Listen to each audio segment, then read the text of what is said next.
diCarlo.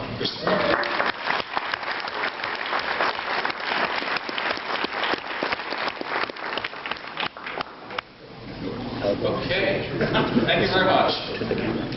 So, the reason why we're having this panel tonight, there's a bit of a history to this, right? Why do we have a panel on free will? Well, what happened last year, for those of you who were here, some of you will remember, I gave a talk called The Future of Ethics, Law, and the Value of Human Behavior. And in this talk, I mentioned that if basically we look at a thought experiment, and if hard determinism is true, right? So if hard determinism is true, and free will is an illusion, then the question befalls us, how should ethical and legal systems develop? In other words, what would fairness mean in such a political system? So this is the book that I'm writing right now, and I gave the talk, and I basically talked about how we would have to look at mental health differently, how we would have to look at crime differently, education for sure, economics, a lot of different things we're going to have to look at differently if hard determinism is true. And if it is, we have to get prepared for this. Because if, as a society, we wish to live together and be truly compassionate, well, what does that mean in a hard deterministic universe? What does it mean to care for somebody? What does it mean to treat people with mental illness who cause crime? How should we look after these people? What about your brother, or your father, your son, your sister, your daughter, whomever? We have an obligation, a duty, to be able to make determinations of ethical and especially legal systems so that we can treat these people more fairly. So, the issue of free will I find to be very important because of how it relates to ethical responsibility, or the lack thereof. Some people just simply lack ethical responsibility. They had no control over what they're doing. So what happened was, there was a Q&A, there was a question and answer period at the end of the talk. And how many people were at INR 3 last year? Okay. So, do you remember this guy?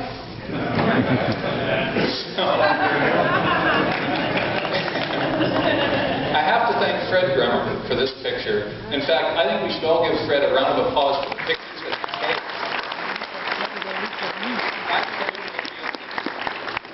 And so Dan, everybody saw him come down, and he said, a number of things, basically. His main claim was, as long as the machinery, that is to say the brain, is working well, we can freely choose reasons, right, for acting intentionally. And you might remember I gave an example of Vincent Lee. Vincent Lee is the gentleman who, on a bus on the prairies, stabbed and killed a gentleman, decapitated and ate some of his body parts because he thought God wanted him to do it because he was the devil. Vincent Lee suffered from schizophrenia. He did not go to prison. He went to an institution. He actually can get out now on day passes because the treatment has worked so well with him. Now, the family of the deceased person are not thrilled with this. And it would be interesting if we put ourselves in that position. Would we want, a murderous, killer out being allowed on day passes just a few years after he committed such a heinous crime? But when you think about it, when you get past that kind of guttural, kind of visceral sort of stage of you've lost a loved one in a most horrific way, what happens is, to what extent was he responsible for his actions? So Dan said, you know what? As long as the machinery is working well, we're not like schizophrenic. So he said, my brain's working well now, so I have free will. To which I said, no, your brain works exactly by the same various types of causal forces that a schizophrenic brain does, just differently, but no less than the causal forces that precede every effect of your agency or your action. So Dan and I kind of got into it a bit. We exchanged various different types of views. You guys seem to enjoy the ideas between Dan, but some of you were a little angered by the fact that he took up all the time in the question and answer period, because it is a fascinating subject, right? There's no question about that. So, now, I said, well, Dan, even when the machinery is working well, the constraints acting upon it influence the very ways in which we appear to choose the reasons we do for acting in particular ways. And he said, no, we are free to choose. And I said, how? And as my son Jeremy has said over and over and over again, ask Dan this: of what do you believe the will is free from? Because then when you answer, oh, it's free from the constraints, and how? Right? How? How is it free? So, essentially, the entire Q&A was taken up with Dan and I going back and forth over various aspects of the free will debate. And you guys wanted to keep the discussion going, but time didn't permit. So I decided to devote an entire evening to furthering this discussion this year. So, tonight, the audience, you guys, you get to have your say. And here's how it will go. The format for tonight's panel and audience discussion will be like this. I'm going to do a brief primer on free will, just so everybody's up to speed on some terms that our panelists and myself might be using. Secondly, we'll hear what our panelists think regarding their particular position or positions on free will. Then we can discuss this amongst each other, and then there will be a Q&A from the audience, which will take up a good section of tonight's event. So, a brief primer on free will. Free will is the ability for any agent, us, to think and act unconstrained by physical, social, or psychological factors. Haji, professor of philosophy, sent me another definition, which is helpful. He said, the free will thesis is this: regarding some choices or actions, we have the power to make or perform them, and the power to refrain making or performing them. All right? So then, the question is, how much, if any, free will do you have at any given time? So, we're going to look at 3 schools of thought. So this is like Free Will 101. This is known as metaphysical libertarianism. Not the political kind, not the Ron Paul kind, right? Not that. This is metaphysical libertarianism. That is, basically, you have freedom. An agent is able to take more than one possible course of action under a given set of circumstances. That is, the agent could have acted otherwise. This could be through random chance and determinacy. This could be through a number of different factors. Hard determinism is the kind of the flip side of this. There's no freedom at all. All our present thoughts, all of our actions are the result of prior causes. That is to say, it's impossible for an agent to act otherwise. So choice is not an issue. And then there's what David Hume referred to as kind of soft determinism, where we have limited freedom. Determinism is true, but an agent's actions are caused by one's choices rather than external forces. We have passive and active self-determination. So some maintain that when you become self-aware of the constraints that act upon you, we can then kind of step back and take this kind of meta view of ourselves. And we can reflect on our thoughts and our actions and make decisions accordingly. This is what I think Dennett's trying to say, but I don't want to speak necessarily on his behalf. So generally speaking, you here tonight will be from one of these schools of thought, one of these camps. Now, also there's this notion called incompatibilism. That is to say, freedom from causal or physical determinism is impossible. Free will, that is to say, the feeling of freedom is an illusion. It looks like we have free will. It looks like I can pick this thing up, which is an even more powerful laser pointer. Laser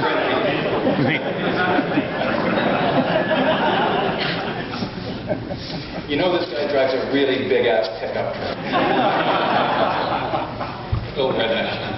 You had that backwards. So then there's compatibilism. That is, determinism and free will are possible. The feeling of freedom is not an illusion, it's real. And Dan Dennett is a compatibilist. So, metaphysical libertarianism, hard determinism, soft determinism.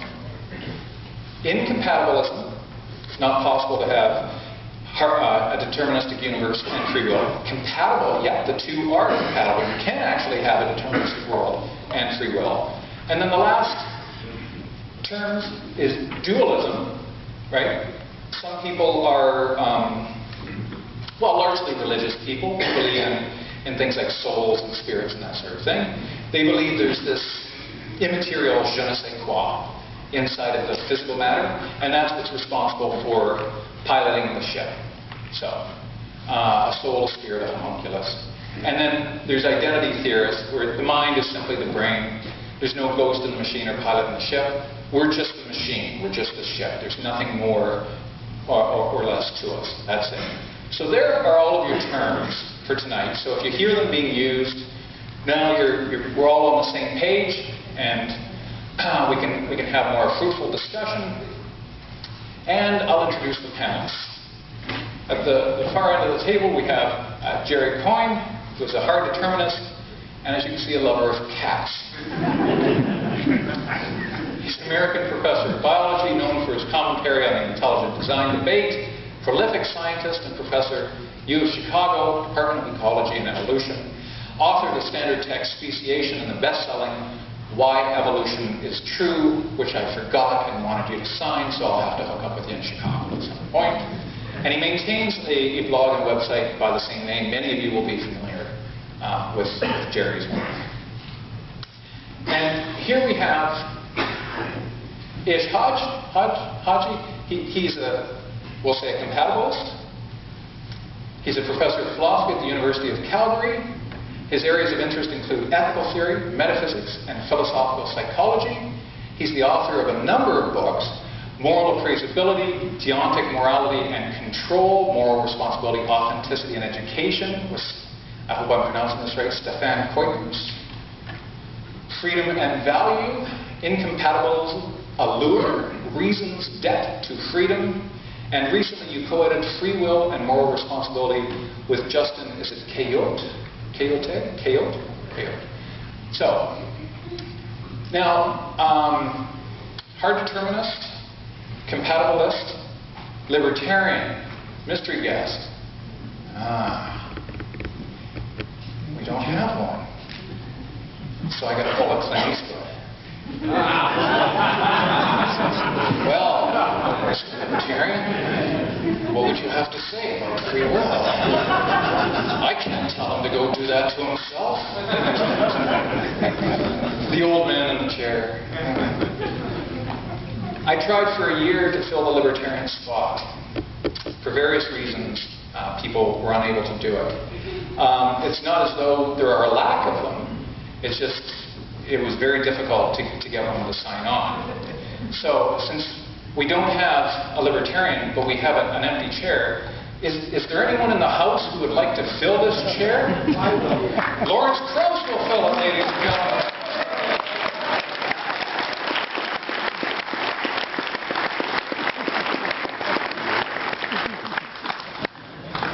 Believe any of that, then I have a bridge to sell you.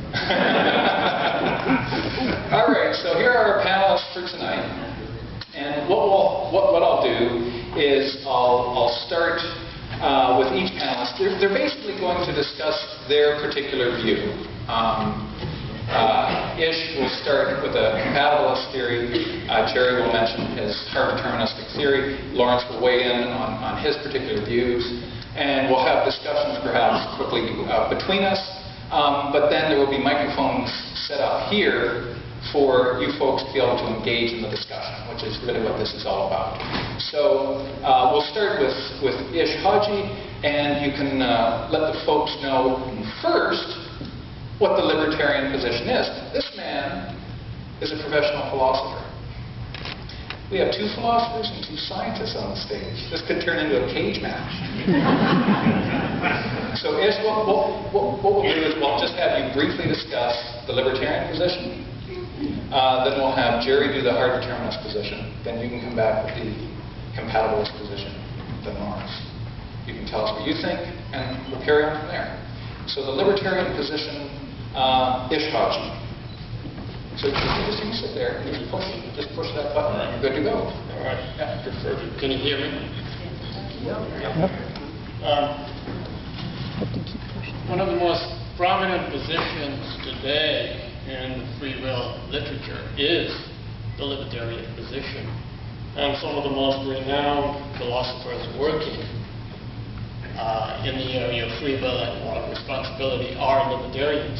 So Bob Kane, for instance, Randy Clark, Tim O'Connor, very, very prominent philosophers, all libertarians. Now, I think one way to understand the libertarian position is as follows. There are a couple of issues that should be distinguished. One is what I'll call the compatibility issue, and this is the issue concerning whether determinism is compatible with free will, where free will is understood as a dual power, the power to do something and not to refrain from doing it. Right? There is another issue about compatibility. It's the compatibility of determinism and moral responsibility. These are different issues. They're frequently run together, which is a big mistake. Because one can be an incompatibilist about determinism and free will, but a compatibilist about determinism and moral responsibility. There is another issue that is also often conflated with the compatibility issue, and that issue is whether people in our world actually have free will or are morally responsible. That's a separate issue. One might be a compatibilist or a libertarian about determinism and free will, or determinism and moral responsibility, and consistently hold that people in our world actually don't have either of these things, don't have free will or are not morally responsible. I think those distinctions are important because very many people, especially those who are not versed in the literature, conflate these things and often talk past each other, end up talking an unfruitful exchange. Now, what does the libertarian roughly say? Well, the libertarian, of course, wants to claim, this is the metaphysical libertarian, as Chris explained, not political libertarian. The metaphysical libertarian wants to claim first that determinism and free will are not compatible. You can't have them both. You have one, the other is ruled out, and vice versa. But they also want to claim that some people, at least at times, are morally responsible for what they do, but moral responsibility requires freedom. So now the issue is, how do you get the freedom that responsibility requires? What is that freedom? This is a big, big issue. Right? So we can all agree that responsibility requires control. But precisely what sort of control does it require? And here libertarians will divide. Some libertarians have claimed that responsibility requires free will, the power both to do and not to do something. But not all libertarians agree. There are a bunch of libertarians who claim that, no, that's not the sort of control that responsibility requires. Determinism is a threat to free will, according to these people, because it rules out not the freedom to do otherwise, because that's not needed for responsibility, but it rules out something that they call ultimate origination or sourcehood. If determinism is true, there's a sense in which all our actions, choices, or the feeling of emotions are products of the laws of nature in the distant past. And if that's so, then libertarians claim, how can we be in the driver's seat? To borrow some of Chris's useful terminology. We're not in the driver's seat. Right? And this is why these libertarians claim that determinism rules out responsibility. responsibility. Now, I'll say just a couple things more about some of the positive views they put forward. So one kind of libertarian wants to say that responsibility does require two-way control, does require free will. And how are we going to get that? Well, they appeal to something called indeterministic causation. Most prominent libertarians have nothing to say about dualism. They don't talk about having a special agent in our brain. That's kind of strange, right, or mysterious. Rather, they want to claim that the sort of causation that's required to allow us to have two-way control with respect to our decisions or choices is something that they call non-deterministic causation. Okay? And the idea is that given certain causes, there is a probability that you'll act in one way, but there's also a probability that you'll act in some other way. So appealing to this kind of causation, they want to claim that we do have two-way control, at least with respect to some choices or actions. So these libertarians will claim that there is room for responsibility, but only if determinism is false. And moreover, they want to claim that if you have this sort of control, two-way control, and your actions are not determined by the past, then that makes room for ultimate sourcehood. We're so to speak, in control of at least some of our choices and actions. So that's a very, very quick outline of the libertarian position. Well, thank you, Rich. My question right off the hop that I'd be interested to know is, what does indeterminate causation mean? Isn't by its very definition causation determines the effects? Like how, like we had this discussion at dinner, and you don't have to get up. Are you talking like at a quantum level where it's kind of in a position of indeterminacy? No, indeterministic causation is not causation simply among quantum phenomena. It's a view, it's a philosophical about causation. It's not a scientific view. The concept of causation, science will never can't answer it. It's a philosophical question. So someone might ask, what is the nature of causation? There are different kinds of conceptions of causation, all consistent with scientific theory. But someone might wonder, as a scientist, a philosopher, or a curious party, what does causation amount to? How do we analyze causation? And one view in the literature, a prominent view in the literature, is this. To say that A causes B, roughly, is to say that A occurs and it'll be followed by B. Right? That's very common to many different views of causation. Given that general framework, one can distinguish among different kinds of causation. So, deterministic causation is something of the following sort. Given that A causes B, it's not possible for B not to happen if A happens. So A would be a sufficient condition Yes. for B. If A happens, B is going to happen. Right. But there's a different kind of causation, a different view that says that given that A causes B, B might not have occurred even if A occurs.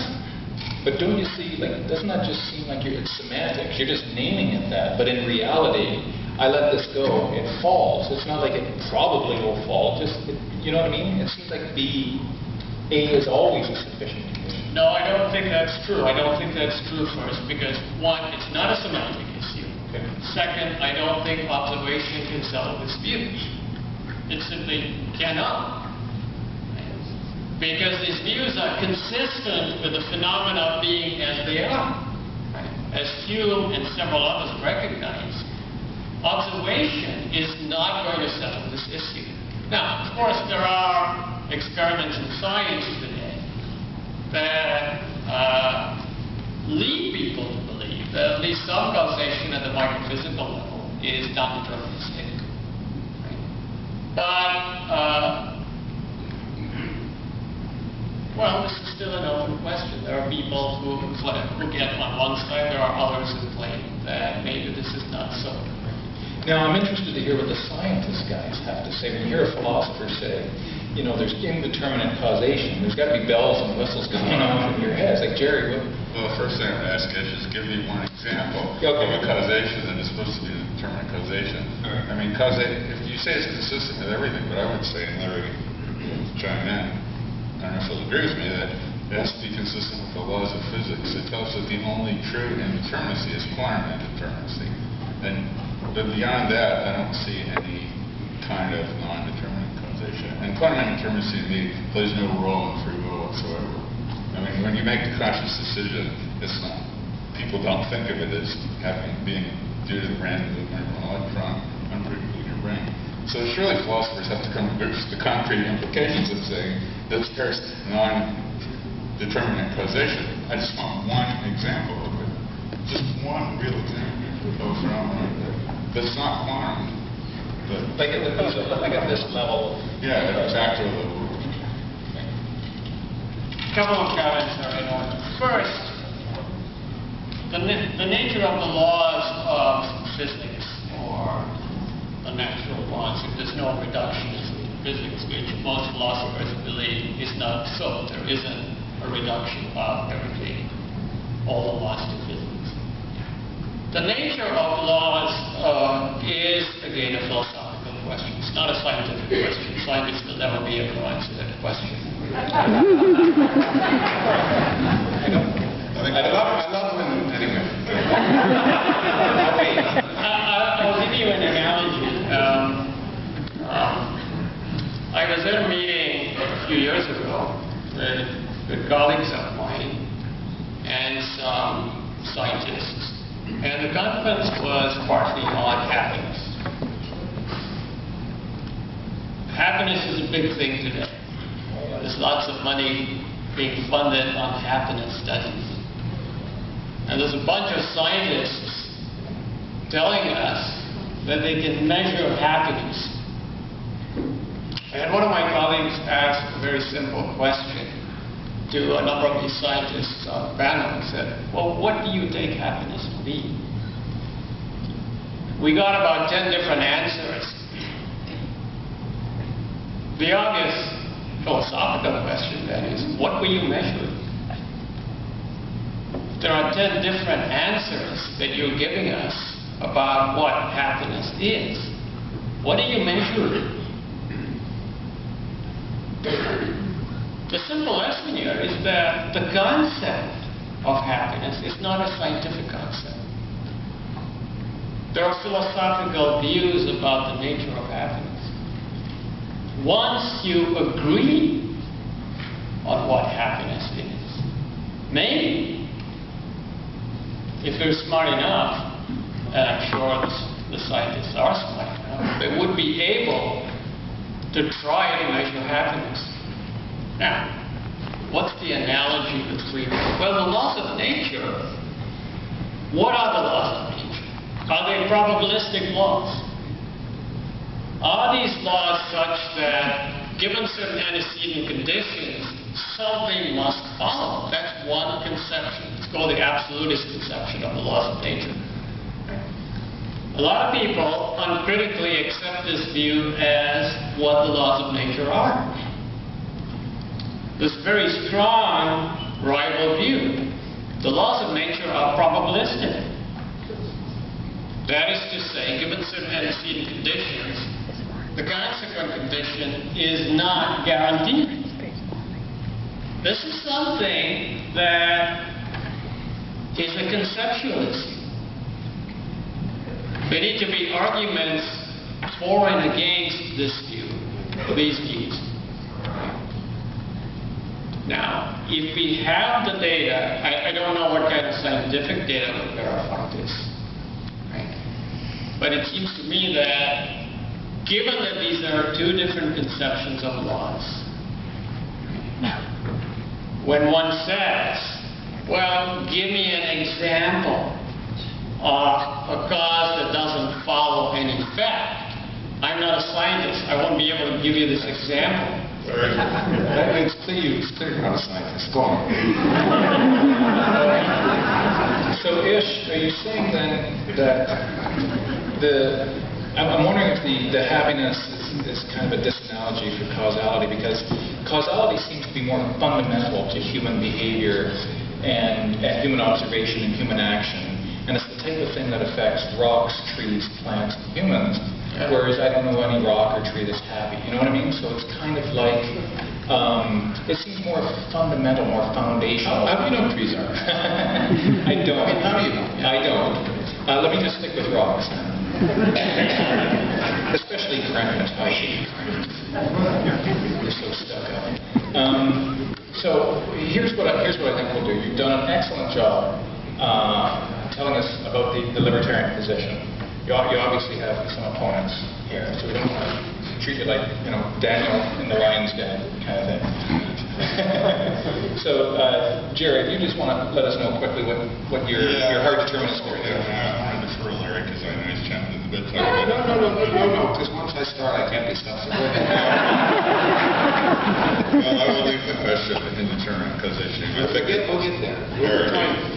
I think that's an empirical assertion. If you think that's the way that the will works, then the onus is on you to give us an instantiation of it.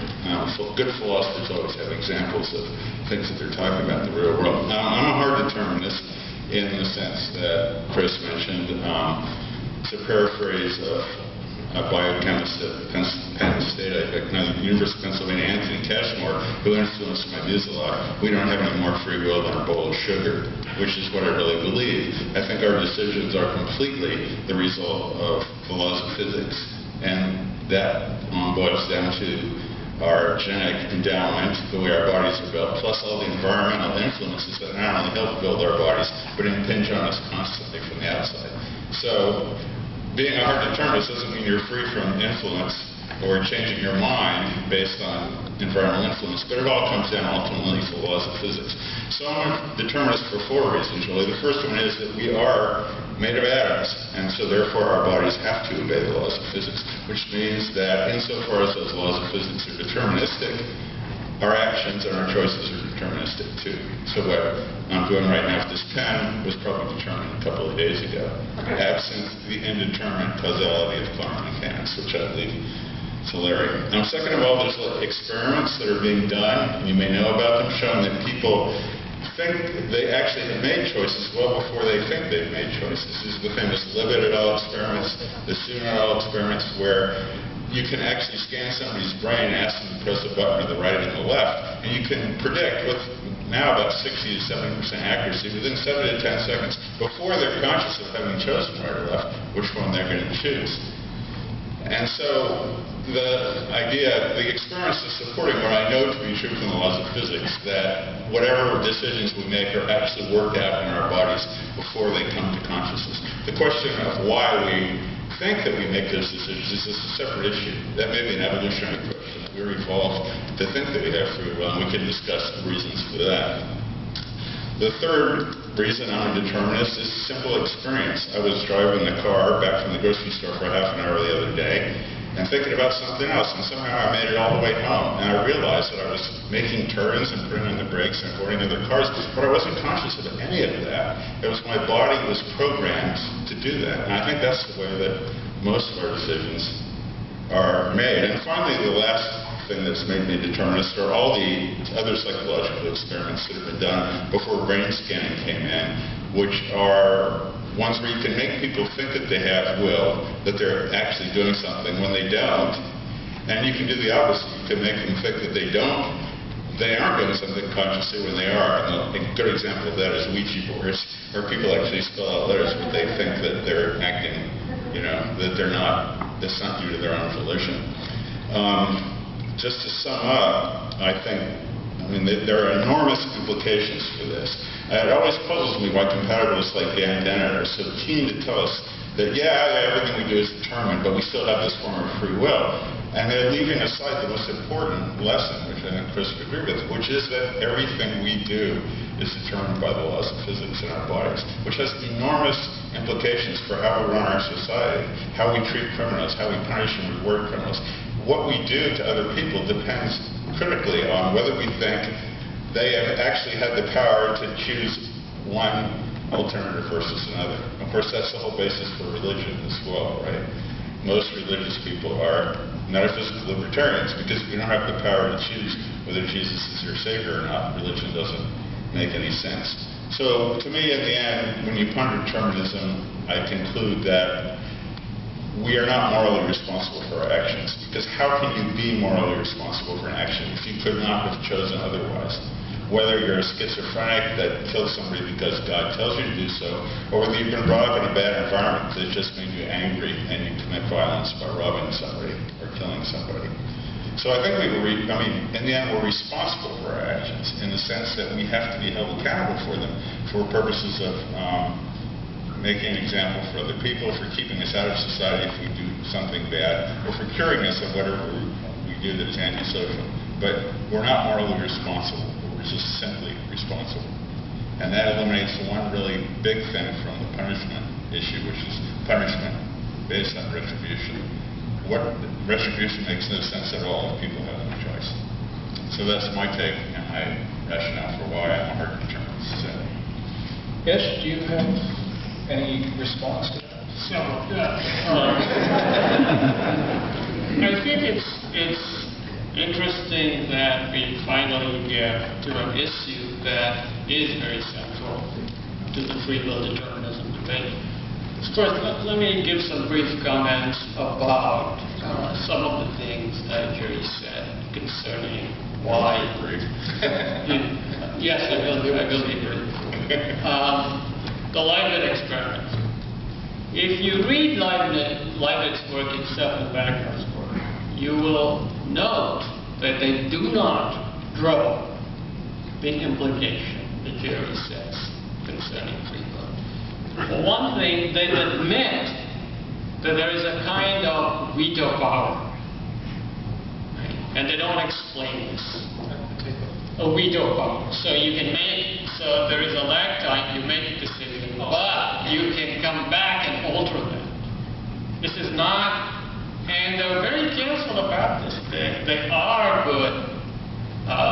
Yeah, but I should say that there's no evidence for that. That's just because he wanted to believe in free will so intensely that even though he found evidence against it, he said, well, we don't have free will, we have free will. Yeah. So actually, I don't give a damn how Libet interpreted his experiment. Any clear person that sees what he did shows that the decision is made in your brain before you say, okay, I've made that decision now. It's not just Libet, it's Wagner and several others who have followed him, who have said, and these are scientists, these are not philosophers, so I don't think they stand That's their alone. interpretation of their experiments. Well, aren't you then interpreting it as well?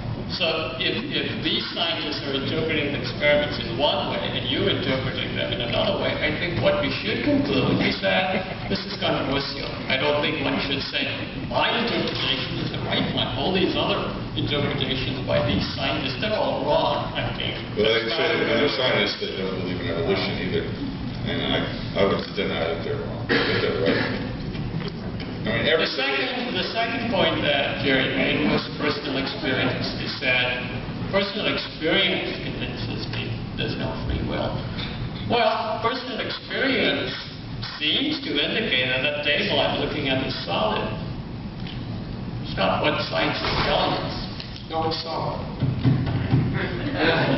No scientist has been able to give an account of how these things very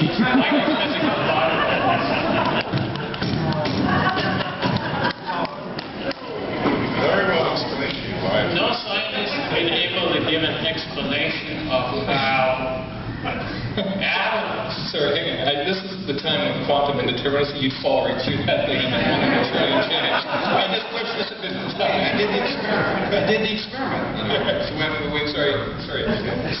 So I don't think this view is, tenable. No, you can't observe causation. Right? So this is David Hume's point, right? Yes. It's not just Hume, it's a very prominent view shared among philosophers and many scientists, or worse in the philosophical theory, that you can't observe causation. But we believe that there are causes and effects. Now, I think the most important point that does need addressing is this assumption. The assumption is that the freedom that moral responsibility requires, since Jerry brought up responsibility, is freedom to do all of this. In other words, it's free will. So, I never explained the compatibilist function. I am a compatibilist of a certain sort. I think that determinism is incompatible with freedom to do all of these. If determinism is true, no one can do otherwise. I think this is controversial. There are some neat arguments in the literature that attempt to show that if determinism is true, you can't do all of this. I haven't heard an argument from Bandel, but there are some very compelling, in my view, compelling arguments for this position.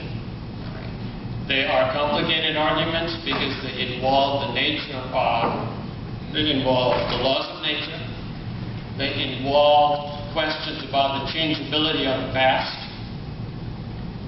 and they involve one of the things called counterfactuals, certain if-then logical statements, sort of logical statements. But let's put that aside. Let's suppose that determinism is incompatible with free will, with the ability to do all of it. It doesn't follow that determinism rules out moral responsibility. You need an additional premise. And that premise is that the freedom responsibility requires is the freedom to do all of this. And this premise has been challenged by a number of thought experiments. Now, I don't know if I have the time, but maybe later on, if I have the time, I can engage in some of these. I can engage you with some of these thought experiments. But I simply want to call your attention to the fact that there is a premise in this argument for the view that determinism rules out moral responsibility. It is a highly controversial premise. Lawrence? Well, let me initiate just by saying I'm on this panel by accident. An unfortunate accident, clearly, but I had no choice about it. But it reflects. So I told Bill. It turned out we made better time driving than I thought I was going to arrive tonight, and he asked if I would be a mystery guest. So. I probably was determined how I'd respond to that, but the fact that I arrived early was an accident, so that relates to some things I'm going to say. Maybe. I'm a physicist because I don't like to have these kinds of discussions where you make vague statements about things that you haven't defined, and if you do, you define them in your mind instead of testing them, and make statements like science can never do this or that, because that's what I hear from religious people. We don't know what science can do till we try, and in fact, the claim that science can't determine causation is just absolutely ridiculous. And the statement that science will never know what the nature of physics. Well, we don't know until we try. So those kind of statements make me suspicious of many of the things you're saying they are just semantics. But let me just say my limited thinking on this subject, which satisfies me, and then I go on and do other things, which is useful, I think. So the world is actually completely deterministic, and in fact, there's no such thing as quantum indeterminacy in the sense that most people claim. Quantum mechanics is a completely deterministic theory. Most people don't realize that fact. Quantum mechanics is based on second-order differential equations which have a completely determined solution once you know the initial conditions. So the wave function of every system is completely determined. The future evolution of every system, the wave function of every system is 100% completely determined by the initial conditions. The theory is deterministic. The theory is not indeterministic. Now, it is true that the measurements are probabilistic, but the underlying physics is completely deterministic. The wave function of the universe is completely deterministic. So there's no doubt that, in my mind, that in a fundamental physical perspective, that things are determined by the laws of physics, as Jerry said. However, I think that's irrelevant. The laws, if you told me the position of every atom in this room, or every molecule, let's make it bigger, so quantum indeterminacy, every particle, every dust particle, so quantum indeterminacy wouldn't even come into that issue. At an initial time, in principle, I could determine a million years from now where every particle would be, but in fact, I couldn't. There are so many factors that come into play here that, in fact, not only would chaotic behavior be relevant, but what I would have to do at the end of a million years is to determine a probabilistic statement with the number of particles per cubic centimeter. And so the fundamental determinism becomes irrelevant. Now, so while the world is undoubtedly deterministic even at the quantum mechanical level, the fact is that there are many, many variables that mean that it is effectively impossible to determine the outcome of various things with complete certainty.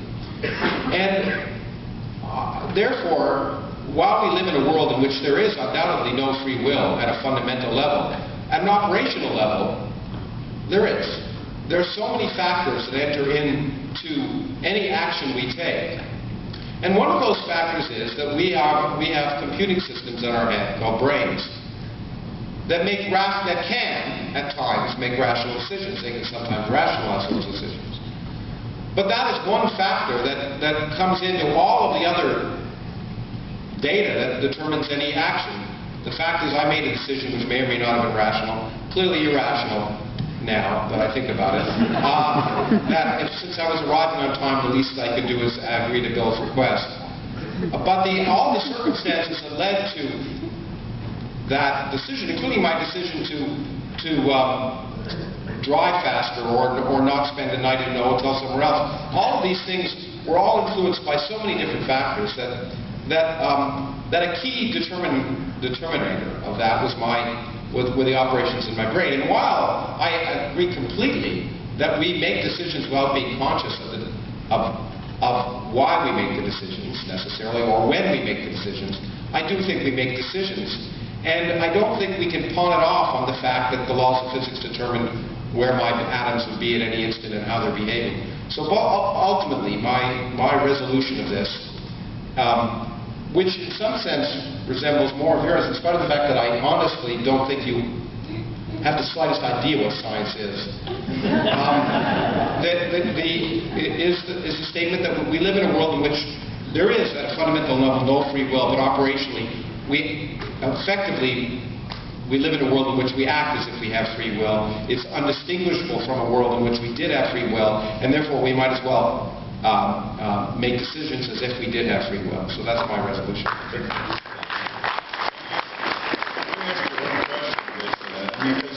I think that a lot of people confuse determinism with predictability. Yeah. So if you started your drive again yesterday with every atom and electron in the universe in the same position, and you replayed the tape of your day, everything that you do, you would agree with me, it would be exactly the same, including the so-called decisions that you make, whether you have steak or fish or anything like that, right?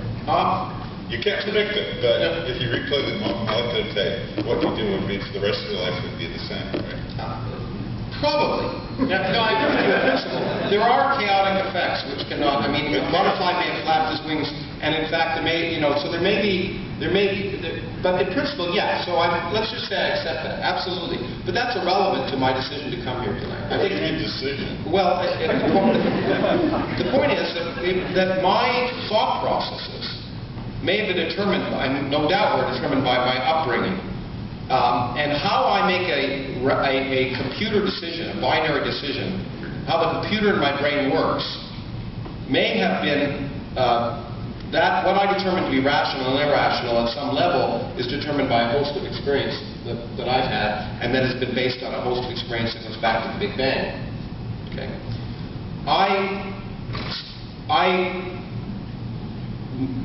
The decisions I make, and those would be the binary decisions I make, are actually determined by thought processes in my brain over which I do believe I have control, in the sense that my brain is determined to be the way it is, but the way it's determined is to allow me to have control over my thoughts. No. And I can tell you that. So for me, that resolves it in the sense that I do believe that, and I shouldn't use the word believe, because the point is that for me, that's the way I can accept the fact that we live in an incredibly complicated world in which every outcome cannot be predicted, and in which you can't determine which factors ultimately, always, except under controlled experiments, which is when we do know there's causation, when we absolutely do know there's causation, except under very specific controlled experiments, we can't determine which of the, always, all the factors that will result in any decision. But you know what I'm saying today? I'll shut up. Yeah, no, so at some level, I don't think that that a complicated universe, that the determinism that you're talking about, a complicated universe, removes what effectively is free will, in the sense that there's so many different factors that come into things that to argue that the outcome is simply predetermined is to just, it's an irrelevant point. It's irrelevant to the way we act. No. Nonlinearity is not going to save you here. For all your ad hominems at ish, you're very similar in what you're trying to say. I realize that the statement, the conclusion is effectively the same. I wouldn't label it with some words that don't mean anything. Right. But his words actually do mean anything. Well, I just don't think you understand. I don't think you understand the language. That's all. Indeterminate causation, there either isn't. So the question is something a fundamental cause of something or something else? Right. And the way we determine that is by experiment, not by thinking about whether it should be. We can test whether A determines B, and if we can't test it, then it's irrelevant. Right, but there's no way we're going to be able to have the predictive power that Pierre Laplace wanted, which was, if I know the position of every atom in the universe right now, That's I can right, we'll predict never the have that future. predictive power. But nonlinearity, complexity, randomness, even chaos, if you want to say, it still doesn't save us. We're still just as determined in that universe as we would. Everything, look, I agree, the universe is completely determined by its initial conditions. That's fine. So answer Jerry's question. But I don't view that is, but the point is, so if here's what I mean, okay, it was completely determined that that something happened yesterday that delayed me in going to a certain location I was going to go to. I didn't have any control over that location. It was completely determined. My response to that was based on the way my brain was patterned. At that particular time? Well, no, the way I determine what's sensible and not sensible, based on history. No, you didn't determine anything. You think you did. You didn't determine anything. Your brain did. The neurons in your head did. Who are you?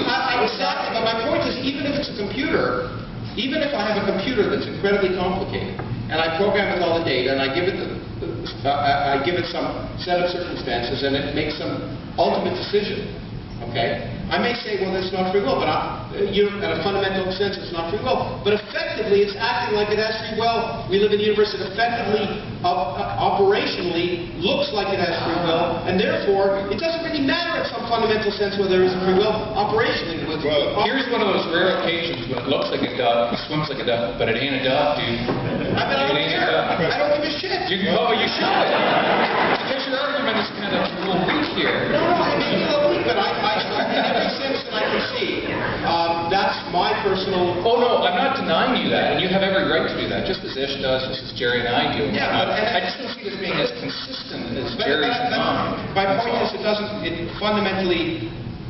this question of whether there really is free will or just illusion free will is maybe an interesting question for some people, but it's not an interesting question for me. Don't you think it has? It has ramifications for morality. A world in which operationally it looks like there's free will is a world in which we should treat people with as being as operationally appearing to have responsibility. That only goes so far. Operational only goes so far. At some level, then we have to say. It's far enough for me. It may be. It's my own limitation. Okay. Well, I find that kind of like weak determinism, if there's such a thing. Do you want to? Well, I just said you've admitted that you have no more free will than a Macintosh computer. Yeah. Okay, and the thermostat has free will because it senses. No, I have a little more free will because there are many more variables. Right now, maybe not in 20 years, but right now I'm smarter than a Macintosh computer. I can rationalize. Yeah, general. Okay. I know how to turn Macintosh computer off. It doesn't know how to turn me off. So that's. And so the point is that there are an incredible number of variables that go into every decision I make. Right. And operationally, I can't distinguish that. None of us can. We're all in agreement. And since we can't operationally distinguish free will, at this point, that's what creates the illusion of free will is the complexity. But there may be a point. There may be a point in which we can determine things. For example, happiness is certainly a scientific concept because ultimately, or at least we can't say it isn't a scientific concept, because ultimately we may be able to determine cognitively all the factors that go into determining whether someone thinks they're happy or not. When we do that, if we are able to do that, then we'll be in a very different position legally on how we treat people. In that sense, I agree with Jerry. If we can determine the factors that determine how someone behaves and what they're going to do, then in some sense their responsibility goes away. Then we're not operationally acting as if we have free will. But as long as we are operationally indistinguishable from a situation with free will, we may as well act as if we all have free will. But that's what we've been doing, right? Since we've that's evolved. right. But eventually, I actually think we will understand it. That's what I'm saying. That's why I'm writing the book. It'll be a very different. It's for future generations. It'll be a very different world. Yes. It'll be a very different world. Vastly Science determines. Get ready. The factors that affect things like love. Yes.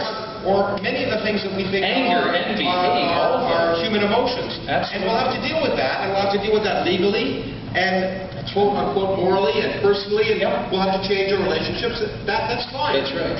Science will determine that. But given that our legal system is presently, with few exceptions like the insanity clause, based on the assumption that people's actions are freely determined in the libertarian sense, and you deny that correctly, don't you think that right now we can say it does make a difference? And we really need to start thinking about the fact that people are not making free choices when they I think I guess I agree with you in the sense that I don't believe in a legal system that's based on retribution. I always thought that's stupid. But that's okay. Ultimately, people make actions, and there are reasons for their actions. There are always reasons for people's actions, as my wife would say. We don't know what those reasons are.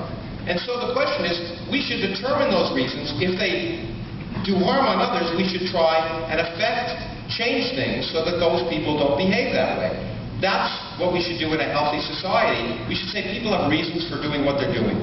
And if they're doing harm to others, we should make sure they're not in a position to do harm until we can alter the circumstances. And that's why, if you say, put them in an institution, you may say that's retribution. I say it's an operational effect to try and reduce the harm on others until if we can change those reasons. If we can't, we have to keep them institutionalized. So we agree completely that retribution is stupid. But the effect is to say we have to treat those people as if there are reasons for what they're doing, and if we don't know the reasons or until we can affect those reasons, we have to behave in a certain way. That's all. Now, what do you think, Dr. Haji? You hear a bunch of scientists going back and forth. Are they conceptually out to lunch? Have they missed the boat? I've been accused of not understanding what's... When you say what science will never do something, then you know that it's a statement that's content-free. You're claiming an ultimate knowledge of the things we don't know about. So that's just like religion. Let me try to make myself a bit more clear. I did not say that science will not tell us anything about causation. I did not say that You said science will not science can never do X. Yes, Well, I still do. Hold up just for a second. Okay. You can start lining up now for your questions. The example that you gave, there's a confusion between what happiness is and what causes it. I think science has a lot to tell us about what causes happiness. I'll give you another analogy. I think there are lots of properties in the world that are instantiated, but I don't think science will ever tell us what a property is. What is the nature of being a property? That's distinct from asking, what is yellowness? What is redness? I think there was a confusion in your understanding of what I was trying to say. Second, there are a lot of people who, you have to understand, I am willing to concede that determinism is incompatible with free will. But I think that requires an argument. Determinism is simply the thesis that all the facts of the world at a time, in conjunction with the laws of nature, entail all truths, including truths about human choices and actions. You need an argument to go from the premise that determinism is true to the conclusion, which is a much stronger conclusion, that if determinism is true, then no one can do otherwise, that is, no one has free will. And I think there are some very good arguments. I haven't heard a single one from these scientists. But there are very good, I think these are good arguments. Not everybody agrees. So it's one thing to affirm the thesis of determinism. It's quite another to show that determinism rules out free will. Right? The second point I made, and I'll come back to it, is that even if determinism, as I granted, and in fact I've argued for this, seems incompatible with free will, it's not clear to me that freedom to do otherwise is the kind of freedom presupposed by moral responsibility. And that is a very, very important point in this debate. It's a point, for example, recognized as early on as by Arslan, right, who discusses this in the light of key methods. Okay. We're going to move on to the question period now. We'll kind of alternate from side to side, so we'll start on this side. Hi. Can you hear me? You just have to point the mic down. Hi.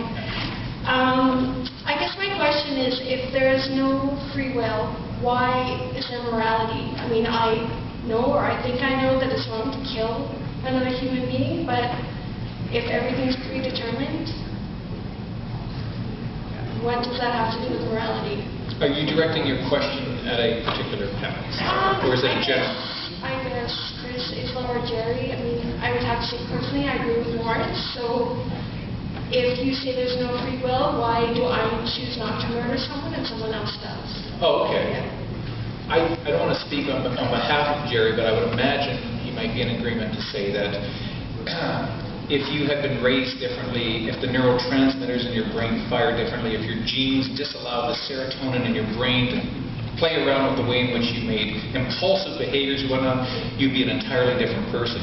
Because those things didn't occur, then you can act in a way towards various actions which you happen to value and judge highly, and in your mind makes you a good person. But if you weren't as fortunate, you wouldn't be nearly the good person you would be. But your question was, why do we have morality if everything is predetermined? Well, I think why do I choose not to murder someone and someone else? Well, for Jerry's, first of all, we're evolved beings. We evolved from tribes of small hunter-gatherers who both evolved and learned what it takes for those bands to get along. And I think that's the nucleus of the morality that we have as humans. You can see it in other groups of primates that probably evolved independently. On top of that, we also evolved this facility of reason where we can look at things and take inputs and give logical outputs. I'm not saying that we can actually make a decision there. And that facility of reason enables us to get the input to figure out, without genetic change, how we should treat other people in order to create a harmonious society. So I think that combination of sort of learning input, output, and are evolved basis. I mean, I don't think there's any such thing as an objective morality. I was going to say, you make it sound like you believe in objective reality. No. Absolutely, there's no, I mean, I think the point is that our sense of morality is determined, socially determined, and evolves. And so that if there are societal conditions in which you would make a decision to murder, or to have sex with your brother, or to whatever that we view as immoral, and so our rational decision making is influenced by many factors. That doesn't mean we don't make rational decisions. I think we can argue that certain people make rational decisions, certain people make irrational decisions. We can distinguish between the two sets of things. But our sense of morality is certainly, I mean, not absolute. So there is no absolute morality. Yes, ma'am. Okay. Hello? You're on. Can you hear? Okay. I just want to say that it's, as a scientist, it is completely accurate and reasonable to treat a human being as an enormously complex system, just like a computer. And just like Lawrence said, there are just enormous, unmodelable numbers of factors that go into any one decision. And so, in that sense, if that's what is meant by not having free will, then we don't have free will. But I also agree with Lawrence that it's like asking, how many angels can you fit on the head of a pin? It doesn't really, in the end, matter. Does it? What is your will? If you say that we do have free will, what is free about it? Okay, but why do we even need to discuss whether it's free or not? Because we need to know how to treat people. No, Fairly. I think the guys on the right-hand side of the table hit the nail on the head in saying that in the end, you have to hold people responsible. If somebody who is mentally ill, and we could all have compassion for how they got mentally ill, maybe they were abused when they were children, etc., they kill somebody, they have to be removed from society because otherwise they will harm them. And then if we learn how they got that way, we need to correct those things for the next generation, etc. So they are responsible, and something needs to be done to hold them responsible. But to say, well, they need to be treated in such a way because they did this horrible thing, which you guys are referring to as retribution, doesn't make no sense. So I'm just adding support for the scientists here, which I think is just a practical way to look at the problem. Secondly, my question is, I heard Ish say that science says nothing about causation. So here's maybe the language, the philosophical and scientific language barrier, because science is all about causation. Physics 101, a billiard ball experiment, you knock two billiard balls together, they ricochet off. You can describe in equations just exactly the kinds of velocities and angles they're going to, ricochet with. So how did you say science is nothing about causation? I try to explain that. I think I agree with all you said, and in fact I conceded that. But what I did say, and what I was misinterpreted this way, I said the following.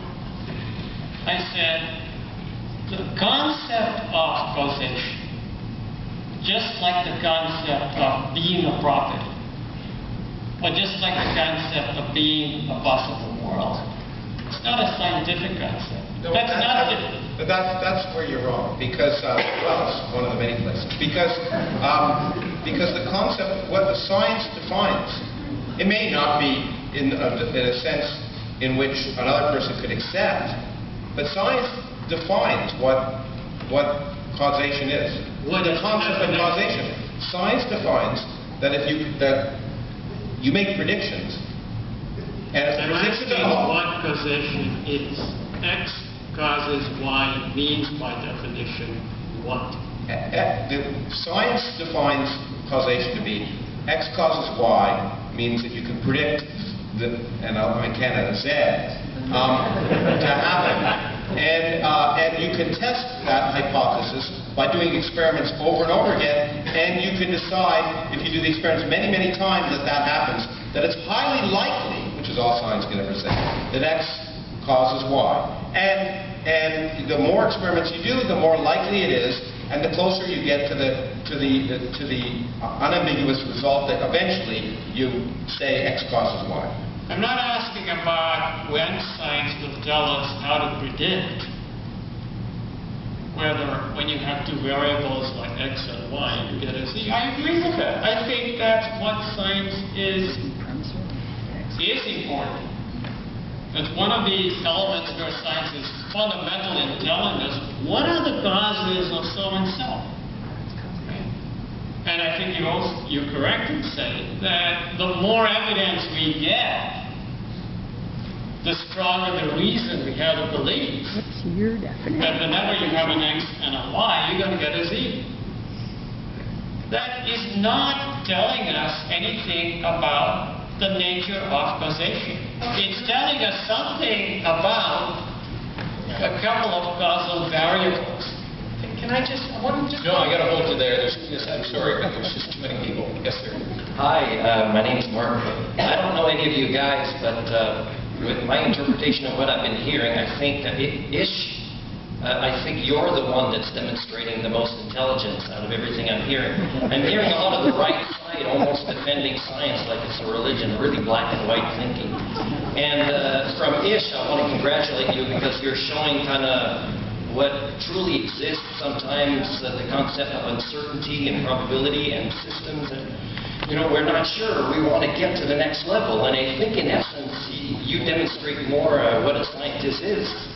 You know, you're curious, you're promoting more thought, and I appreciate that. And my question is to you, what causes, either philosophically or psychologically, what causes a person to end up with core beliefs or worldviews that would be more deterministic or free will related? That's an interesting issue. When I teach courses on free will, at all the levels, from intro students to very sophisticated graduate students, there is usually a division. So some people will very strongly believe in free will, and others won't. And you're asking a question about what generates these beliefs, and that is a difficult question to answer. Some people have some. I mean, there may well be some religious motivation. But I think another motivation is the one that Chris has alluded to time and time more. A lot of people believe that we are blameworthy or praiseworthy, as the case may be for things we do. Now, that belief might be false. But if you have that belief, and then you further say to yourself, well, how could somebody in fact raised a very question, well, how could I be blameworthy or praiseworthy if I'm not free in the substantial sense? Right?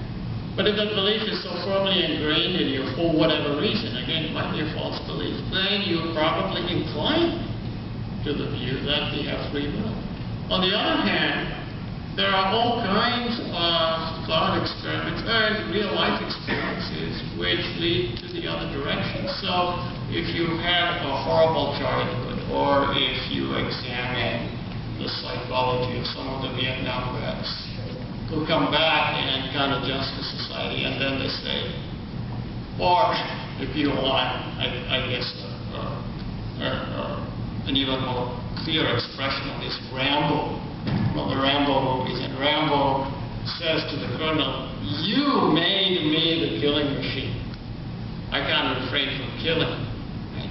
So if you think that our backgrounds have this effect on us, then you might be inclined to go the other way and say, oh look, they can't be free. How can they be free? Okay, and let's never forget, they drew first blood. Okay. Yes, sir. That's what made Rambo. To the two scientists, how is retribution stupid and not deterministic?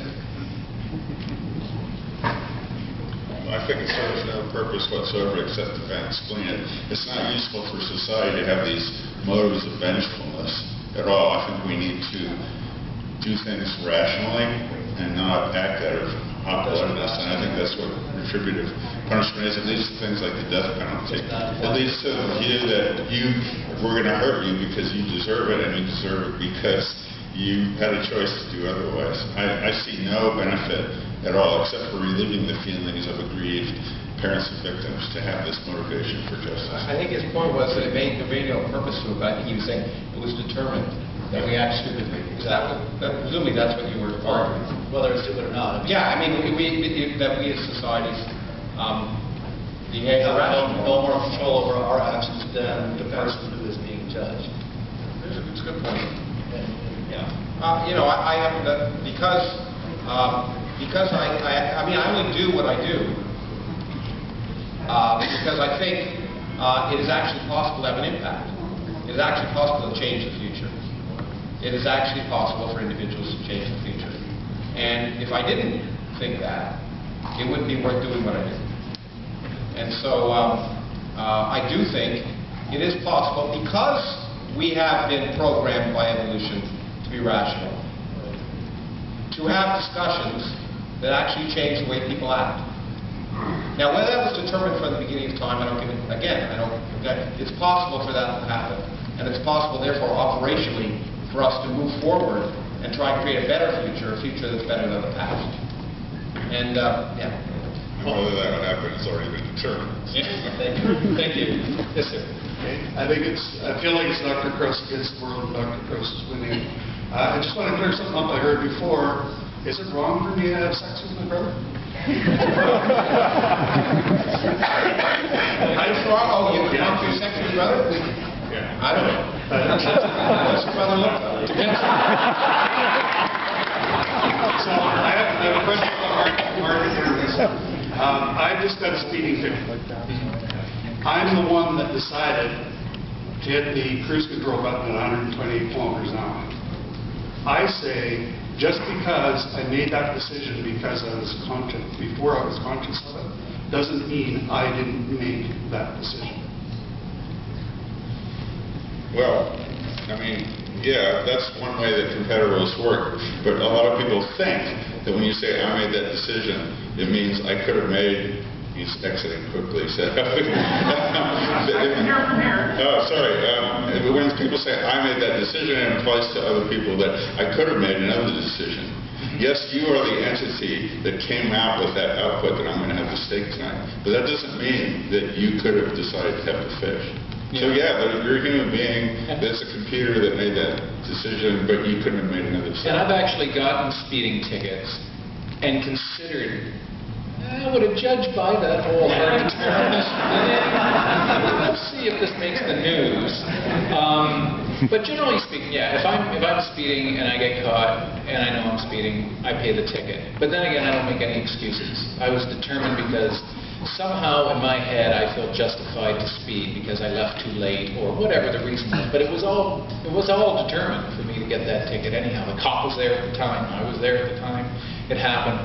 So in those cases, I just pay the ticket. Let me, I was trying to figure out what point to insert this. I don't want to take too long, but I want to talk about what I mean by operationally, because I think it's important. And it's a physics perspective. And it's Einstein, I think, who first really drove this point home with relativity. And that is that, so it's a question of length. Okay, something has a certain length. And what Einstein showed is, in fact, so if I'm moving with respect to you very fast, then you'll measure the length of an object that I'm holding to be different than I'll be measuring. And some people say, but no, it's not. It's just the measurement of it. It's just, it's because of this or that or whatever. It's really as long. It's really as long. But what Einstein showed was that there's no way you can disentangle something from its measurements. So it is. If every experiment you can perform shows you it's that long, it is that long. Now, you can argue till you're blue in the face whether there's some intrinsic quantity of length that exists or doesn't exist, but operationally, you measure the length to be that long, I measure the length to be this long. For me, it is that long, and for you, it's that long. And I can know that it's different length for you, but I have to act as if it's the length that it is to me. And that's what I mean by the fact when I say operationally. When you make a decision, it's indistinguishable from you having the free will to make that distinction that decision. Ultimately, that may change. We may be able to determine all the variables and everything else. But at this point, operationally, it's indistinguishable from having free will. And therefore, But based on the psychology experiments that show that you can predict people's decisions to a remarkable degree of accuracy. Granted, they're simple decisions by scanning their brain before they consciously making them. You have to say that is distinguishable from free will. Well, you have to be able to say that you control all the variables and decide. And in fact, as you pointed out, that you can't just do it with 100% accuracy. No, but I mean, okay, because you can't control all the variables. Yeah. If people were perfect lab, if people were, the reason I do physics is because it's easier to work on billiard balls than people. Why don't you get a real hard job? Okay. Yes, sir. So this is for the philosophers of the panel. If something is not in the realm of science, why would that mean that it's in the realm of philosophy? If evidence and data and research can't give us the answer, why would two men sitting in a chair talking to each other be able to give us the answer? Why wouldn't we just say we don't know until we have data and evidence? I'm a hard determinist. You do know that. Okay, well, Yeah, so I think you're going to have to. Well, let me give you a simple thought experiment. It's being assumed all along, as far as I can tell, in this debate, that freedom to do otherwise is required or responsible. Now, here's a simple thought experiment. It's not a scientific thought experiment. It's like an experiment that somebody might engage in, even a scientist, in thinking about various concepts. So, supposing I decide on my own to steal some bears. And let's suppose that I could have done otherwise. I could have refrained from stealing. And let's suppose, bracketing off the issue of determinism or indeterminism, that I'm blameworthy for stealing the bears. All right? Now, suppose we change the situation just a bit. Some clever scientist comes up with a way, a fail-safe way, of predicting what you're about to decide to do. So perhaps you exhibit some involuntary sign if you're going to decide to steal bears. And the scientist, you don't know about the scientist observing, and now the scientist says, look, I want Ish to decide to steal the bears, but I don't want to interfere in how he decides. So if he shows this sign that I can do that he's about to decide to steal the bears, I won't do anything. But if he fails to exhibit this sign, I will literally force him to steal the bears. It so happens that I decide to steal the bears on my own.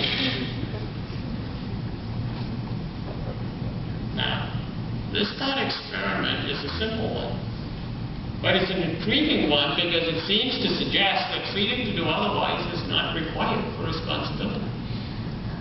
I stole the bears, I decided to steal on my own. Given the scientist, I could not have done otherwise, but I acted in exactly the same way as I did in the first scenario when there was no fail-safe mechanism around. Right? Now this is an old, it's an old thought experiment, and it has convinced many, not all, that freedom to do otherwise is not required for moral responsibility. This is a thought experiment. It's not something that science can prove or disprove. But if it is cogent, if it is convincing, it seems to suggest that whereas responsibility requires freedom, it's not freedom to do otherwise, it's some other sort of freedom. Right? Then the question is, what is that sort of freedom? Is that sort of freedom compatible with determinism? And so on. That's just one example. And I think a lot of us would be in agreement that no matter how somebody acts, if it is in some ways harmful to our values or goes against our values, we're not going to let them run around and do whatever well, we're going to try to, as I say, fix the machinery, right? We're going to try to fix the machine. The machine's broken, so we have to fix it to match those values that we happen to extol, that we happen to say. We would like people to act like this because as a society, this is what we value. You're not acting this way, your machinery's broken, so we're going to fix it. And what the society values can change with time. It can change with time, like sleeping with your brother. Okay. Yes, sir.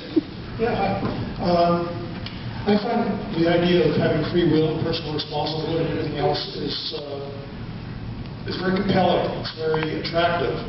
But then so is the idea of going to heaven and meeting your dead relatives and a lot of other bullshit. So I actually prefer to know what is true and what corresponds to how the real world works. I've heard the arguments that Dr. Coyne put forward. I've read Sam Harris, and I would really love to have free will in the sense of having the ability to have done otherwise under the same circumstances, but I haven't heard any argument that even comes close to making sense of that idea. And I'd just like to ask if what's the best argument for that idea that any of you guys have come up with? I would say, because I'm going to act on the illusion of free will, I would say that I agree with much of what you said. However, every second of every day, you act as if you have free will. You treat yourself as if you have free will, and that's the evidence that operationally you can live with that fact. You don't give up. You don't say I'm not going to sign as I'm about to do because I promised my wife I'd take her to a movie that I have to leave the stage right now. But that's my decision, and I'm going to act as if I had the free will to make that decision. So thank you very much.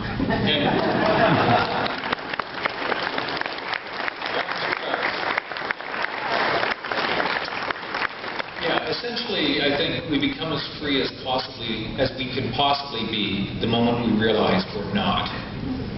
In other words, I think we can look at ourselves acting in and amongst all of these various causal constraints and then say, okay, because this is happening right now, I'm not acting the way I normally should. Maybe I should go and get checked out because I'm not acting up to those value standards of a given society. So you can see yourself within those systems, but only if the causal factors allow you to have a meta view of yourself in those systems. Are you following me? So you're still hard-determined, but in that hard-determined framework, you can step back from yourself, seeing what you're doing, and measuring it to those values, and then deciding what you're then going to do about it. Yeah. So, Chris, how can you describe yourself, having just said what you did, as a hard determinist? Because this is going to be my point. The arguments for determinism are powerful. And at the genetic level, environmental level, cultural level, we have all these influences. At some point in our history, and this is a Godskin argument, we developed an idea of an objective reality, and that might be fairly recent in our history. And certainly the science, Western science in particular, is premised on the thought that we can determine to some extent an objective reality. If we can determine those factors that are determining our actions, then indeed we can make the decision to veto the decision that has been made before we were conscious of it.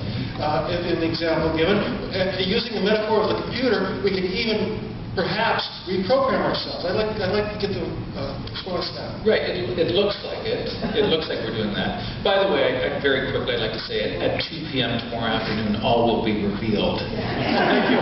So, aside from that, it is the illusion that we have control.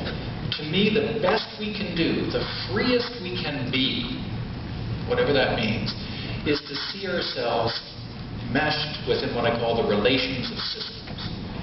And to be able to then say, what is it that we value in society? How am I functioning according to all of those complex systems? How am I measuring up?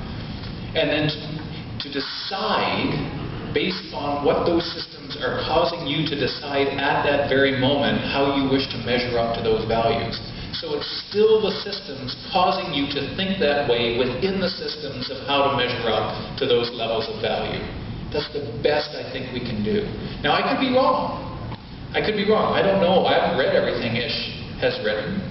And he's very articulate. He's made a living out of trying to understand free will. But at this moment in time, that's how I see myself and everyone else missed within all of these relations of systems. The best we can do is acknowledge what's going on to us at any given time. I don't know, Jerry, would you agree? I was going to add, except that we're out of time. I don't know if we should continue or... Oh, where's Bill? What's the plan? You can go another 10 minutes. Another 10 minutes? All right. No. I've determined that. Yes.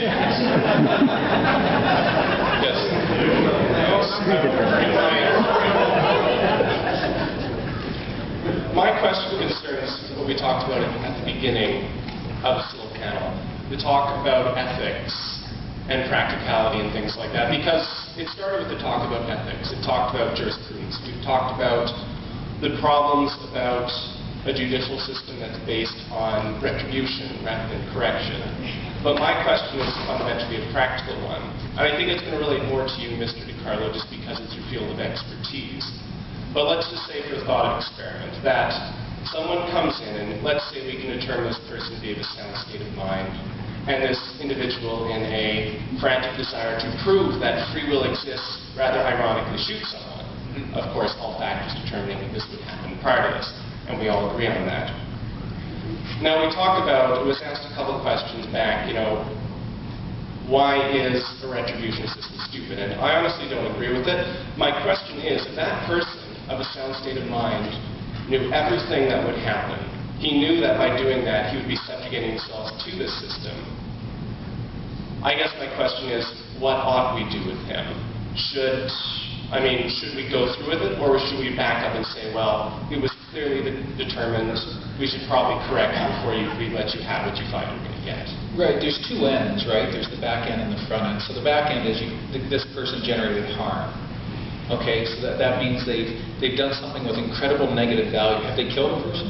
Yes. They've killed a person. So we put that as the lowest, most negative value. You've taken a life, and in our society we value life very highly. We give a very high value. So something has to be done. We can't let this person just kind of go around and say, well, they just thought they would freely try to do that. There's nothing really wrong with the machinery.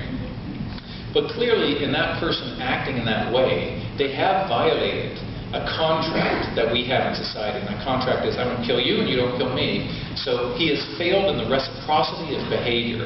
Therefore, something must be done. What exactly is what Jerry and I believe the future of law has to look at very carefully. What do we do with these people? We can't let them go out and walk among society, because they could do it again.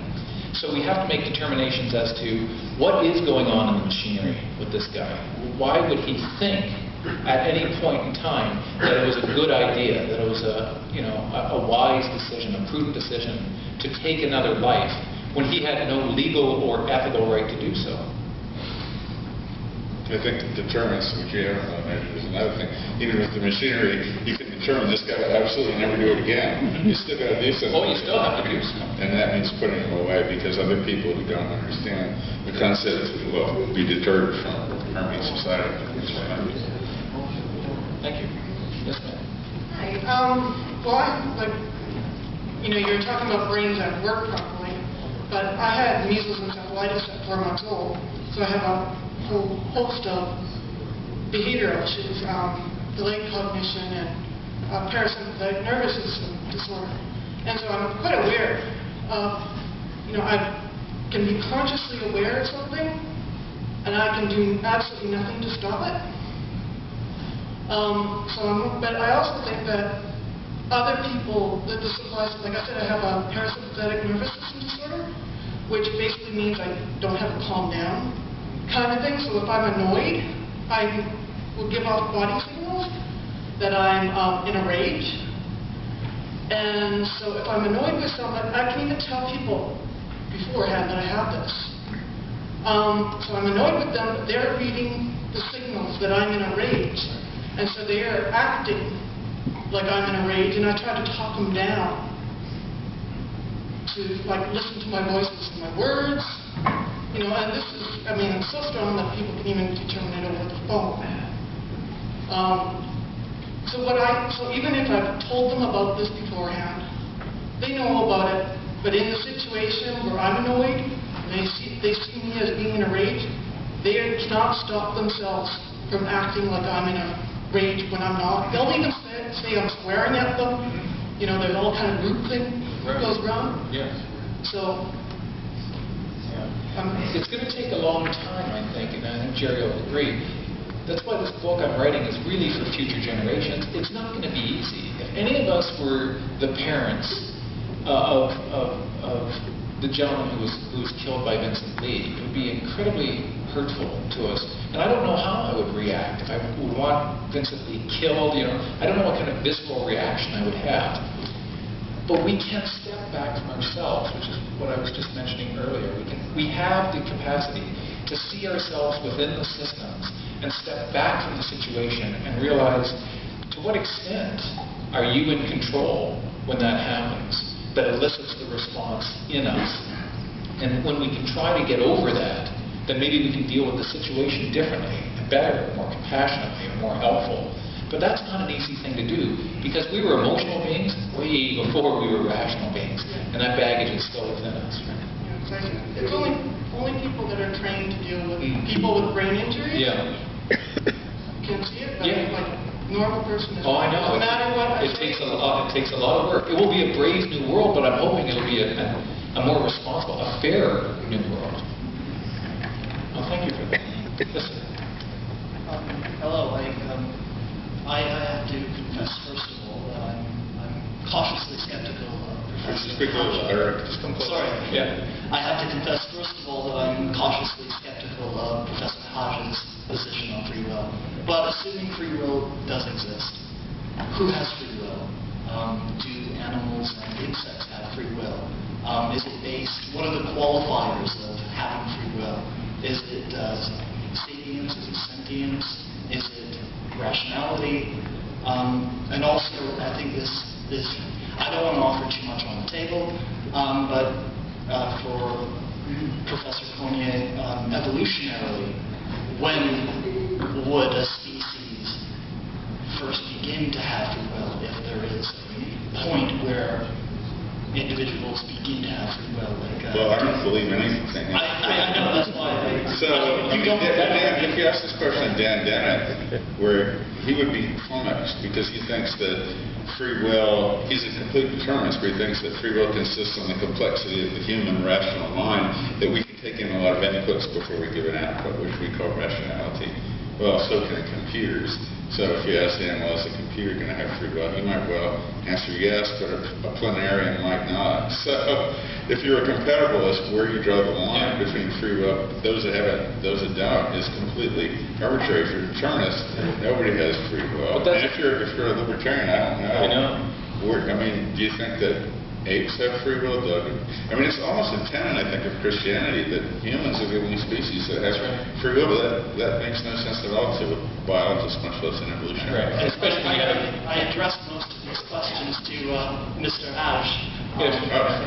In my view, we don't have free will. Determinism is incompatible with freedom to do otherwise. And I think there are good arguments for that view, although nobody has given that sort of argument yet.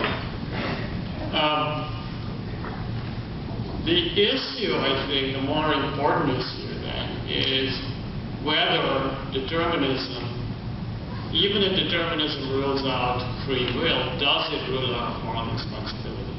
As I said in the beginning, that's a separate issue, and it has been discussed separately by philosophers. Dan Dennett is one of those persons who distinguishes very sharply between these issues and gives different answers to the two. So I think the answer to whether we are morally responsible, even if we don't have free will, depends on the sort of control that moral responsibility requires. If responsibility requires free will, which I don't believe it does, then nobody is morally responsible for anything.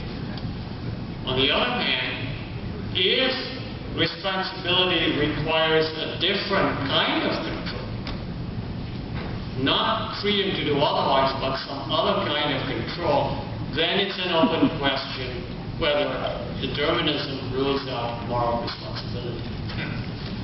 Thank you. This just in. We can get everybody's questions, but they've got to be fast. And go. Okay, so my question is that, Ish, I take it that your position is that moral responsibility and determinism are not mutually exclusive. Yes. Okay, so my question is that a person, assuming determinism, if a person kills another person and a tidal wave kills another person, you're saying that it's not inherent that the person is free of moral responsibility? Do you claim that the tidal wave is not free of moral responsibility? Tidal wave is not an agent. I take it that tidals aren't morally responsible because I think that a condition of, regardless of whether determinism or indeterminism are compatible with free will, I think that with moral responsibility, I'm sorry, there are other conditions on moral responsibility. Right? It's not just control or freedom. So, for instance, one very prominent condition of moral responsibility has something to do with a moral requirement. Right? And this is recognized in our system of criminal law. So the model penal code says you're excused, roughly, if you don't have control, whatever that amounts to. Or you can't tell right from wrong.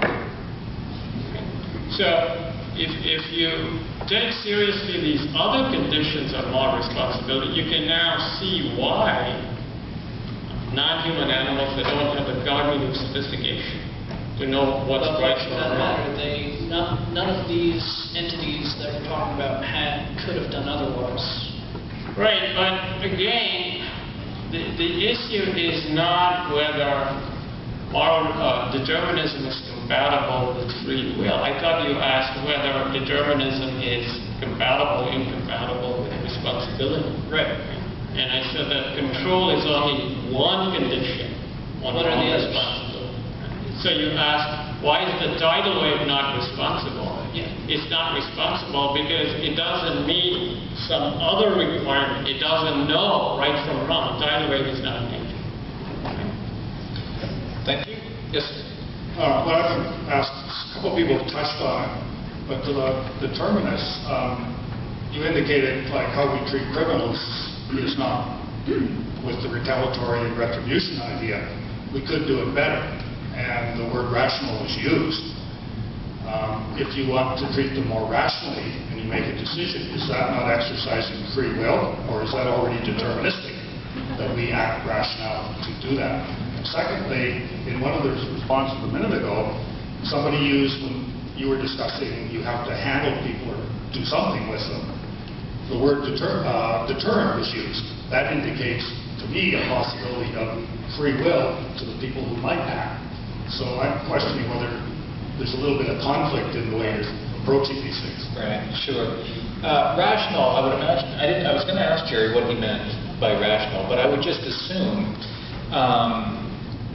that rational refers to the manner in which people can abide by the types of values any society dictates at any given time. So that it's more rational for a person to behave in ways that are in line with the values of, say, life, liberty, and security of the person, these types of things. And when they're not, they're being irrational, and we need to do certain things about them. As for their behavior, even if we are determined, as I maintain, we are still determined within the framework of all the complex systems to see within those systems, morality or ethics being one of those systems and law being another, that they are not abiding by those systems. So that we are determined to get them not to behave like that because it goes against our values, which is I want to live, right? I want to continue to maintain those high values that we create. So are you suggesting multiple systems which we have the free will to act? Tons of systems. In fact, I talk about what I call causal clusters. We really need to see what the most relevant clusters are within those systems. Psychology, neuroscience, economics, the way a person was raised, a number of different factors to see why, in fact, at a given time a person would act the way they did. To me, that's the fairest way to judge a person's behavior, and then to make determinations as to what we're going to do with the rule breakers. That's really what the future of law is going to come down to. What the arguments will be, what are the relevant causal clusters that we need to consider in determining what to do with this rule breaker. To me, that's the future of law. I still see a little bit of free will in your idea. I don't see any, but okay. Last question, folks. Oh, that'll be me, I guess. My question is mainly concentrated for Professor Ish, and it looks like one of your main premises around your free will argument is that the actor could have acted differently. Is that correct? I reject that premise. You reject that premise? Well, again, if you're concerned about the freedom and responsibility requires. Well, I'm not going towards the responsibility. Fine. But Then the actor acted, yes. And I get it from your arguments that Yes. that actor could have acted differently. No, I don't say that. In fact, I say converse. I think that determinism is incompatible Right. with freedom to do otherwise. Okay, so the freedom to do otherwise means that your actor could have done otherwise, right? Well, yeah, but I don't think, if this world is deterministic, then I don't think any of us has that sort of freedom. Right, so you basically say there is no free will. If this world is deterministic, yes. Well, There's no such freedom. There's no freedom to do otherwise. right, but if there is a free will, which seems to be the part of the argument that you were driving, that there is a free will. No, I didn't say that. I said that determinism rules out freedom to do otherwise. Okay. But it's not my view that freedom to do otherwise is the kind of freedom that responsibility requires. I don't think responsibility requires freedom. What is the kind of freedom that requires the responsibility? I think it's a freedom having to do with being responsive to reasons in a certain way. But that's determined too. Wasn't that determined by The reason is a function a reason is a determining factor, isn't it? Yes, I do, but I've already, the argument unfolds, and this is why I think this discussion is somewhat skewed. The argument unfolds in a number of steps. Right? The first is to try to get clear on what kind of freedom this responsibility requires. It's often presupposed without argument, and I think a lot of members of this panel have done so, that the responsibility requires freedom to do otherwise. That is a controversial premise. Okay, so if the actor had no freedom To do otherwise, yes. would you still hold him responsible? Yes, there are situations where I think that's true. Now, then there is a different question. Once you answer that, then you have to ask, what kind of control does responsibility require if it's true that freedom to do otherwise is not this kind of Right, so basically you've got an actor who acted in a certain way, and he had no possibility whatsoever of acting in any other different way. Yes. And you're going to hold him responsible, and depending on what the act was, punish him for it. No, I think punishment is different. Well, whatever. He's going to get what he's going to get for doing what he did, which he had no options of doing otherwise. Yes. And on that note, I think we're going to leave it there because I'm determined to say that. And what I'd like to do is thank everybody for coming out. I hope everybody enjoyed themselves, and you got to ask the questions you wanted to ask last year. And I'd like to thank our panelists, the mystery man, Lawrence Krauss, Jerry Coyne, and Haji. Thank you.